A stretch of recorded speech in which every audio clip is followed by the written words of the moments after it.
Hi, എല്ലാവർക്കും നമസ്കാരം. കുറേ ദിവസം വീട്ടിലില്ലായിരുന്നു. കുറേ ദിവസത്തെ ഒരു കറിവെപ്പിന് ശേഷമുള്ള ഒരു കറി വെക്കലാട്ടോ. ചെറിയ മത്തി കിട്ടിയിട്ടുണ്ട്. അതൊക്കെ ഞാൻ വെട്ടി ക്ലീനാക്കി വെച്ചു. അതിൽ കുറേ മുട്ടയുണ്ടായിരുന്നു. ഒരു പ്രത്യേക മീൻ കറിയാണ്.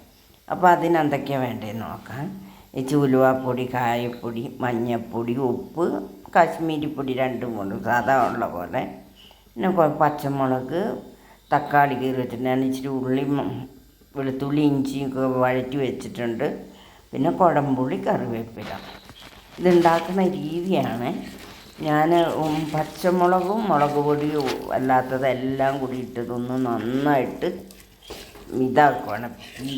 എന്താ പറയുക, കുഴച്ചെടുക്കുക. ചവിട്ടി കൂടുക അതൊക്കെയും കൂടി ഒക്കെ കുഴച്ച് നന്നായിട്ട്. ഇതാണ് ഈ കറീൻ്റെ ഒരു ടേസ്റ്റ്. എന്നിട്ട് ഇത് വെളിച്ചെണ്ണ ഒഴിച്ച് ഇത് ആവശ്യത്തിന് ഉപ്പ് ഇട്ട് ഞാൻ അടുപ്പ് വയ്ക്കുന്നുണ്ട്.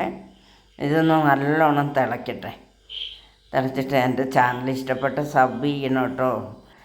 എന്താ പറയുക, എനിക്ക് നിങ്ങളുടെ സഹായം ഒത്തിരി ആവശ്യമുണ്ട്. അപ്പോൾ ഇത് നല്ലോണം തിളച്ച് വന്നിട്ടുണ്ട്. അപ്പം ഇതിലേക്ക് നമുക്ക് മീൻ ഓരോന്നായിട്ട് പെറുക്കിയിട്ട് കൊടുക്കാം. ഞാൻ ആ മീനിൻ്റെ മുട്ടയെ അതിലേക്ക് ഇട്ടിട്ടുണ്ട്. ഇനിയൊന്ന് എടുത്ത് ചുറ്റിച്ചിട്ട് മൂടി വെച്ച് നമുക്കൊരു 5-10 മിനിറ്റ് നന്നായിട്ട് വേവിച്ച് വെള്ളം കുറുക്കി എടുക്കാം. ഇതങ്ങനെ വെന്ത് കുറുക്കി പറ്റുന്നുണ്ട്. ഞാൻ ഇച്ചിരി പച്ച വെളിച്ചെണ്ണയും കൂടി ഇതിലൊഴിച്ചു കേട്ടോ. നല്ല എരിവും പുളിയും പാകത്തിനുള്ള മീൻ കറി.